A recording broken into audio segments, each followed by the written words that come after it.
یہاں قرآن و حدیث کی روشنی میں حقیقی رہنمائی اور روحانی ترقی کے خزانے ملیں گے۔ ابھی جڑیں اور دین کو گہرائی سے سمجھیں۔ نحمده ونصلی علی رسولہ الکریم، اما بعد فاعوذ باللہ من الشیطان الرجیم، بسم اللہ الرحمن الرحیم، کہ ان اللہ وملائکتہ یصلون علی النبی یا ایہا الذین آمنوا صلوا علیہ وسلموا تسلیما، کہ اللہ اور اس کے فرشتے نبی صلی اللہ علیہ وسلم پر درود بھیجتے ہیں۔ اے لوگو جو ایمان لائے ہو، تم بھی ان پر درود و سلام بھیجو۔ تو رسول اللہ صلی اللہ علیہ وسلم کے ذکر کا، آپ کی یاد کا بہترین طریقہ آپ پر درود بھیجنا ہے، آپ کے لیے دعائے رحمت کرنا ہے۔ وہ عظیم ہستی جس پر اللہ رب العزت کی رحمت برستی ہے، جس کا ذکر اللہ سبحانہ و تعالی فرشتوں میں کرتے ہیں، جن پر فرشتے دعائے رحمت بھیجتے ہیں، آخر ان کا ذکر اور ان پر درود و سلام میں اور آپ کیوں نہ بھیجیں گے؟ آپ صلی اللہ علیہ وسلم پر درود بھیجنا خود ہمارے اپنے لیے باعث سعادت ہے، باعث رحمت ہے۔ آپ صلی اللہ علیہ وسلم اس کے محتاج نہیں۔ مشرق ہو یا مغرب، شمال ہو یا جنوب، دنیا کے گوشے گوشے میں آپ کا ذکر خیر ہو رہا ہے، دن رات، آذانوں میں، نمازوں میں، جہاں جہاں آپ کا نام لیا جائے۔ لیکن اگر ہم درود شریف پڑھتے ہیں تو اس کا فائدہ خود ہم ہی کو پہنچتا ہے، ہمارے اپنے لیے باعث رحمت ہے، تمام غموں، دکھوں، تکلیفوں، مصیبتوں اور پریشانیوں سے نکلنے کا راستہ ہے، درجات کی بلندی کا ذریعہ ہے۔ رسول اللہ صلی اللہ علیہ وسلم نے فرمایا، جس نے مجھ پر ایک بار درود بھیجا، اللہ تعالیٰ اس پر 10 مرتبہ رحمتیں نازل فرمائے گا۔ ایک بار درود پڑھنے کا اجر و ثواب، اس کے 10 گناہ معاف فرمائے گا، یعنی صرف 10 رحمتیں نہیں، 10 گناہوں کی بخشش بھی ہوگی، اور 10 درجے بلند فرمائے گا، یعنی درجات کی بلندی بھی۔ اسی طرح درود شریف آپ صلی اللہ علیہ وسلم سے قربت کا ذریعہ بھی ہے۔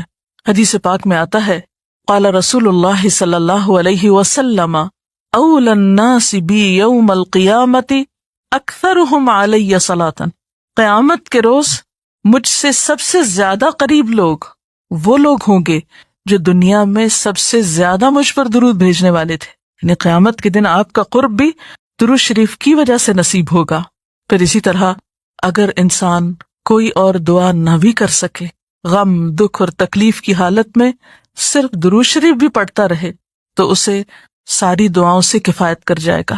ایک حدیث میں آتا ہے، حضرت ابی بن کعب رضی اللہ تعالی عنہ کہتے ہیں کہ میں نے آپ صلی اللہ علیہ وسلم سے عرض کیا، اے اللہ کے رسول صلی اللہ علیہ وسلم، میں آپ پر کثرت سے درود بھیجتا ہوں، یعنی بہت زیادہ آپ پر درود بھیجتا ہوں، اپنی دعا میں سے کتنا وقت میں درود کے لیے وقف کروں، یعنی جتنی میں دعائیں مانگتا ہوں ان میں سے کتنے وقت کے لیے درود پڑھا کروں، یعنی آپ پر دعائے رحمت بھیجوں یا آپ کے لیے دعائے رحمت کروں۔ درود کا مطلب یہی ہوتا ہے۔ تو آپ صلی اللہ علیہ وسلم نے فرمایا، جتنا تو چاہے۔ کہتے ہیں کہ میں نے عرض کیا، کیا 1/4 وقت صحیح ہے؟ 1/4؟ آپ نے فرمایا جتنا تو چاہے، لیکن اگر اس سے زیادہ کر لے تو تیرے ہی لیے بہتر ہے۔ میں نے عرض کیا، آدھا وقت مقرر کر لوں؟ آپ نے فرمایا جتنا تو چاہے، لیکن اگر اس سے زیادہ کر دے تو یہ تیرے ہی لیے بہتر ہے۔ میں نے عرض کیا، 2/3 مقرر کر لوں؟ آپ نے فرمایا جتنا تو چاہے، لیکن اگر زیادہ کرے تو تیرے ہی لیے بہتر ہے، یعنی تجھی کو اس کا فائدہ ہوگا۔ میں نے عرض کیا، میں اپنی ساری دعا کا وقت درود کے لیے وقف کرتا ہوں، یعنی جتنی دیر میں اور دعائیں مانگتا ہوں وہ سارا وقت صرف آپ کے اوپر درود بھیجنے کے لیے وقف کر دیتا ہوں۔ اس پر آپ صلی اللہ علیہ وسلم نے فرمایا، پھر تو یہ تیرے سارے دکھوں اور غموں کے لیے کافی ہوگا اور تیرے گناہوں کی بخشش کا باعث ہوگا۔ گویا اگر کوئی شخص دعا نہ بھی مانگ سکے، اسے بعض اوقات انسان کی ڈپریشن، غم، دکھ، تکلیف اور پریشانی کی وجہ سے ایسی حالت ہو جاتی ہے کہ انسان اپنے آپ کو بھی بھول جاتا ہے، اسے کوئی راستہ نظر نہیں آتا، اسے سمجھ ہی نہیں آتا کہ وہ مانگے بھی تو کیا مانگے۔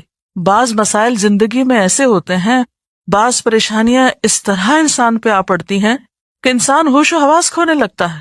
ایسے میں اسے کہاں یاد رہے گا کہ وہ کیا مانگے اور کیا نہ مانگے؟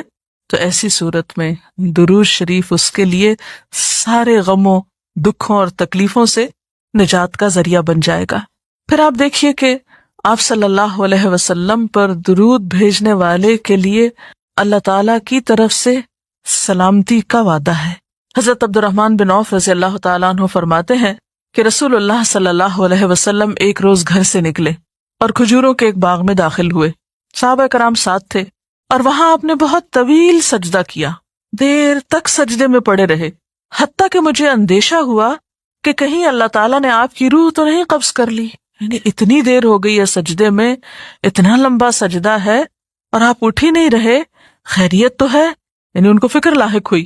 تو حضرت عبد الرحمن بن عوف کہتے ہیں کہ میں رسول اللہ صلی اللہ علیہ وسلم کی طرف دیکھ ہی رہا تھا کہ آپ نے سر اٹھایا، یعنی جب میری فکر سے یہ حالت تھی تو آپ نے سر اٹھا دیا اور فرمایا کیا بات ہے، کیوں پریشان ہوں؟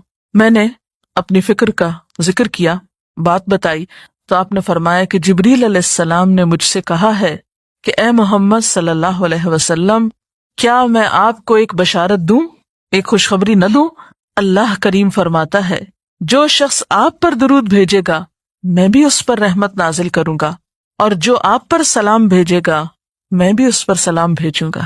گویا جو شخص رسول اللہ صلی اللہ علیہ وسلم پر سلام بھیجتا ہے، جواب میں اس کے لیے اللہ کا سلام آتا ہے۔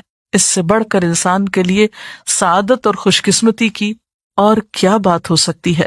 پھر یہ کہ درود شریف نہ صرف یہ کہ دنیا میں انسان کے لیے فائدے کا باعث ہے، بلکہ آخرت میں انسان کے لیے شفاعت کا ذریعہ بھی ہے۔ درود شریف پڑھنے والوں کو نبی صلی اللہ علیہ وسلم کی شفاعت نصیب ہوگی۔ آپ نے فرمایا جس نے 10 مرتبہ صبح و شام مجھ پر درود بھیجا اسے قیامت کے دن میری شفاعت حاصل ہوگی۔ اب یہ کہ اگر زیادہ وقت نہ بھی ملے تو 10 دفعہ درود شریف پڑھنا آخر کیا مشکل ہے، کتنی دیر لگ جائے گی، لیکن اس کا اجر و ثواب اور اس کا فائدہ کس قدر ہے۔ پھر اسی طرح درود شریف دعاؤں کی قبولیت کا ذریعہ بھی بنتا ہے، یعنی اگر دعا کرنے سے پہلے درود شریف پڑھا جائے اللہ تعالیٰ کی حمد و ثنا کے بعد تو اس سے دعا کی قبولیت میں اضافہ ہوتا ہے۔ نبی صلی اللہ علیہ وسلم کے ساتھ حضرت عبداللہ بن مسعود اور حضرت ابوبکر اور حضرت عمر تشریف فرما تھے، تو حضرت عبداللہ بن مسعود کہتے ہیں کہ میں نماز پڑھ رہا تھا، میں بیٹھا تو پہلے اللہ تعالیٰ کی حمد و ثنا کی، پھر آپ پر درود بھیجا، پھر اپنے لیے دعا کی، تو آپ نے فرمایا اللہ سے مانگو ضرور دیے جاؤ گے، یعنی جس طریقے سے تم نے دعا کی ہے کہ پہلے اللہ تعالیٰ کی حمد و ثنا کی ہے پھر درود شریف پڑھا ہے، تو اب جو بھی تم دعا مانگو گے وہ دعا قبول ہوگی۔ پھر اسی طرح ہم دیکھتے ہیں کہ درود شریف نیکیوں کا دروازہ کھولتا ہے، نیکیوں میں اضافے کا ذریعہ بنتا ہے۔ آپ نے فرمایا جس نے مجھ پر ایک دفعہ درود بھیجا اللہ تعالیٰ اس کے نامہ اعمال میں 10 نیکیاں لکھے گا۔ پھر اسی طرح فرشتوں کی دعائیں آتی ہیں اس شخص کے لیے جو درود شریف پڑھتا ہے۔ رسول اللہ صلی اللہ علیہ وسلم نے فرمایا جب تک کوئی مسلمان مجھ پر درود بھیجتا رہتا ہے اس وقت تک فرشتے اس کے لیے دعائیں رحمت کرتے رہتے ہیں، یعنی آپ درود شریف پڑھیں تو فرشتے آپ کے لیے دعا کرنے میں لگ جاتے ہیں۔ اب جو چاہے کم پڑھے اور جو چاہے زیادہ پڑھے، یعنی کتنی دعائیں چاہیے اس کو۔ دیکھیں ہم عام طور پر کتنا کہتے ہیں دوسروں سے کہ پلیز ہمارے لیے دعا کیجیے، ہمیں دعا میں یاد رکھیے، دوسروں کی ایک طرح سے منت سماجت کر رہے ہوتے ہیں، لیکن کتنا آسان طریقہ ہے فرشتوں کی دعائیں لینے کا کہ انسان درود شریف پڑھنا شروع کر دے۔ اور وہ شخص جو درود نہ پڑھے وہ صرف اپنے آپ ہی کو نقصان دیتا ہے، اس لیے کہ درود شریف نہ پڑھنا انسان کے بخیل ہونے کی علامت ہے۔ آپ صلی اللہ علیہ وسلم نے فرمایا جس کے سامنے میرا نام لیا جائے اور پھر وہ مجھ پر درود نہ پڑھے تو وہ بخیل ہے۔ اس سے یہ بات بھی پتہ چلتی ہے کہ اگر ہم خود درود شریف نہیں بھی پڑھ رہے، لیکن اگر کوئی اور آپ کا ذکر خیر کر رہا ہے یا کوئی اور درود شریف پڑھ رہا ہے اور اگر وہ بلند آواز میں پڑھ رہا ہے تو ہمیں بھی آپ کا نام سنتے ہی دل میں درود شریف پڑھنا ہوگا، یہ بھی آپ کے ادب میں سے ایک ہے۔ اور قیامت کے دن اس شخص کے لیے جو درود نہ پڑھے، درود کا نہ پڑھنا حسرتوں کا باعث ہوگا۔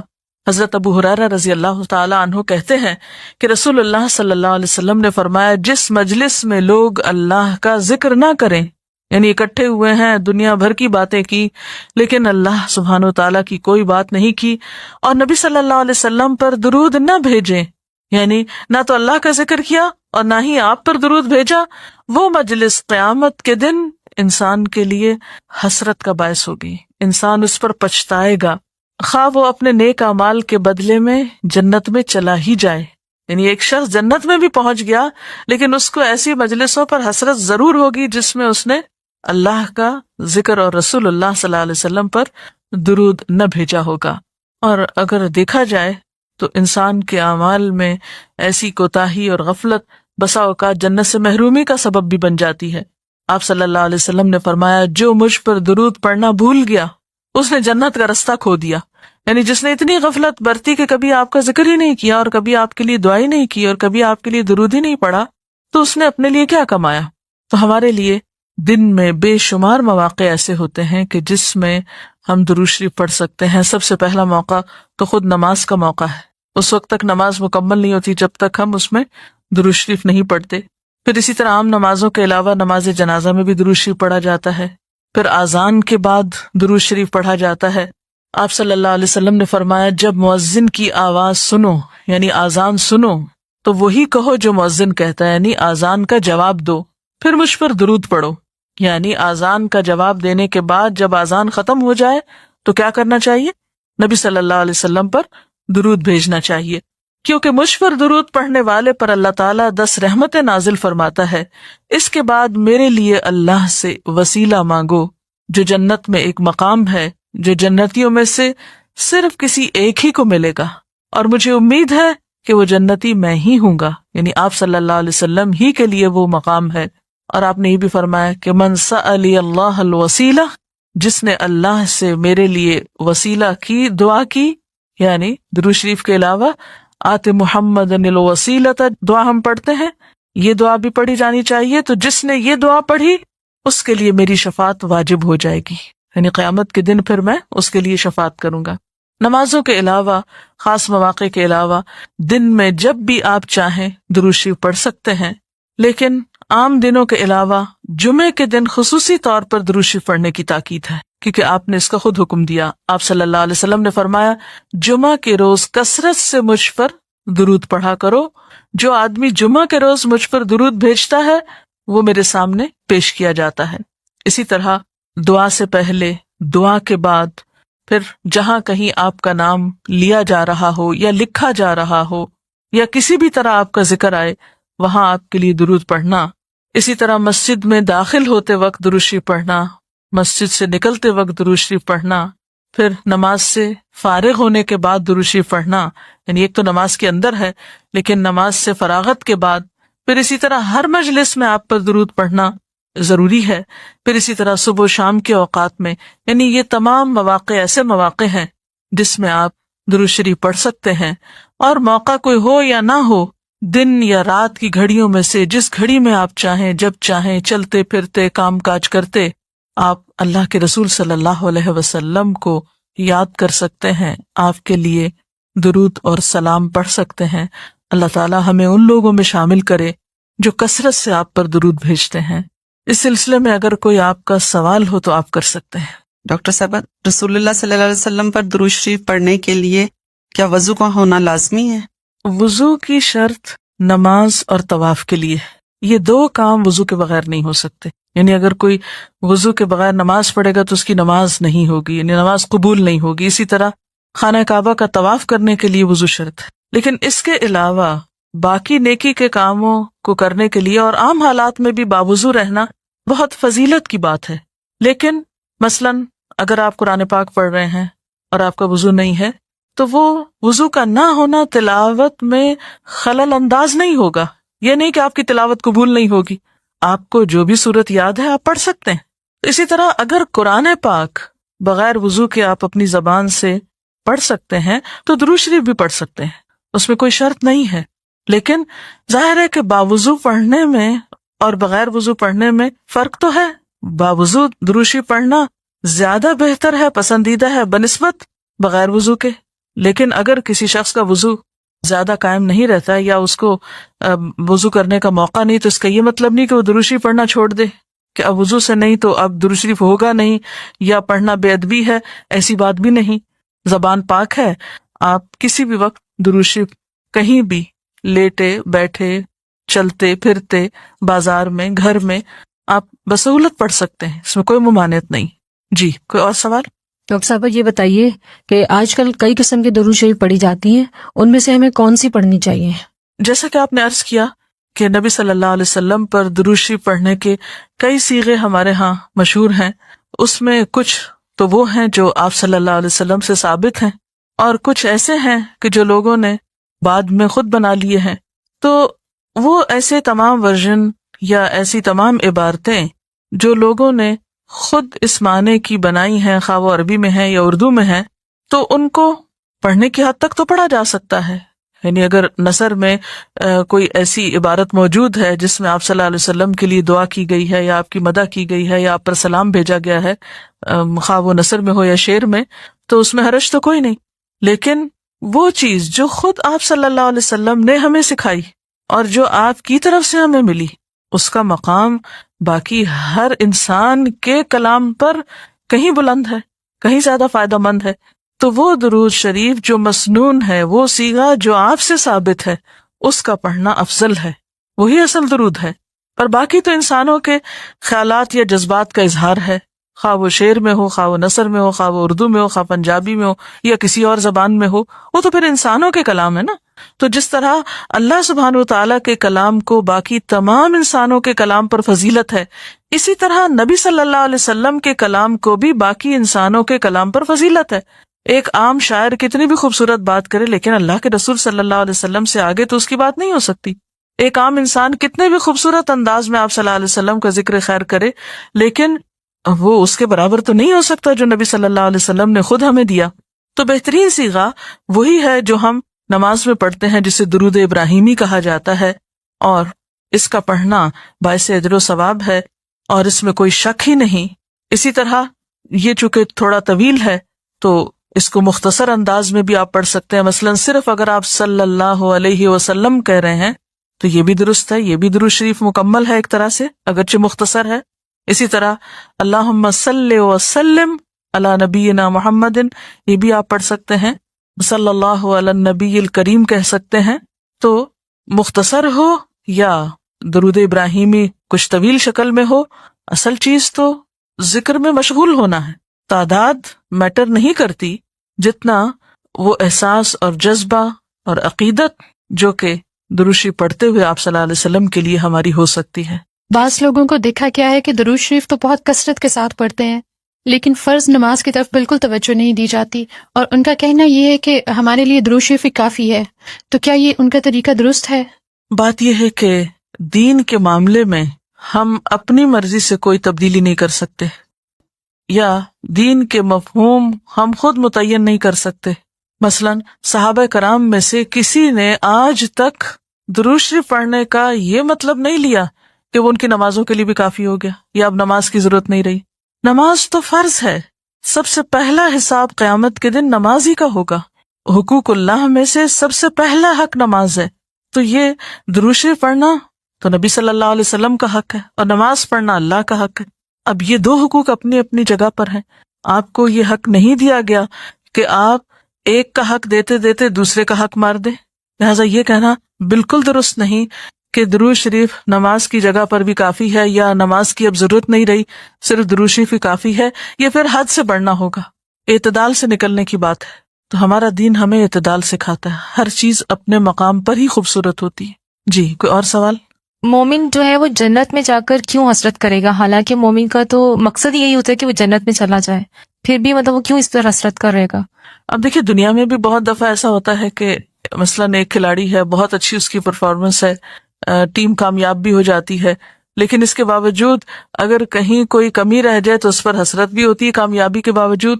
مثلاً ایک طالب علم بہت اچھی پوزیشن امتحان میں حاصل کرتا ہے اور اس کے ساتھ بعض اوقات اس کو افسوس بھی ہوتا ہے کہ اگر میں تھوڑی سی محنت اور کرتا تو میں فلاں مقام پہ پہنچ جاتا. اسی طرح اگرچہ جنت میں جا کر انسان بہت خوش اور مطمئن ہوگا، لیکن اس کے ساتھ ساتھ اس کو اپنی کوتاہیوں یا اپنے کچھ فرائض کے بارے میں برتی غفلت پر افسوس بھی ہوگا اور حسرت بھی ہوگی، اور اس وقت انسان چاہے گا کہ کاش میں اس وقت کو اس طرح استعمال نہ کرتا، اس سے بہتر کاموں میں کرتا. اور ان میں سے ایک درود شریف میں کوتاہی ہے. جیسا کہ ہم دیکھتے ہیں کہ کچھ لوگ نبی صلی اللہ علیہ وسلم کہنے کے بجائے صرف نبی صلی اللہ علیہ وسلم کہتے ہیں، تو کیا ایسا کہہ سکتے ہیں؟ عام طور پر لوگ صلی اللہ علیہ وسلم کو مخفف کر دیتے ہیں، یعنی اس کی صرف ایبریویشن استعمال کرتے ہیں. میرے خیال میں ایسا کہنا درست نہیں. جہاں سلم کہا جا رہا ہے وہاں صلی اللہ علیہ وسلم کہنے میں کتنی دیر لگتی. میرا خیال ہے کہ سب سے آسان کام زبان استعمال کرنا ہے. دنیا کی باتوں میں ہم کبھی نہیں تھکتے. لمبی لمبی گفتگویں، ایک بات کو بار بار کرنا ہماری عام عادت میں شامل ہوتا ہے. لیکن جہاں ایسے کلام کی بات آتی ہے کہ جس کے ایک دفعہ ادا کرنے سے 10 رحمتیں ہم پر آتی، وہاں ہم بخل کر جاتے ہیں. تو سلم کہنے کی بجائے صلی اللہ علیہ وسلم ہی کہنا چاہیے، یا پھر علیہ السلام کہہ دینا چاہیے اگر بہت ہی مختصر کرنا ہے، یعنی نبی علیہ السلام جیسے بعض لوگ کہتے ہیں.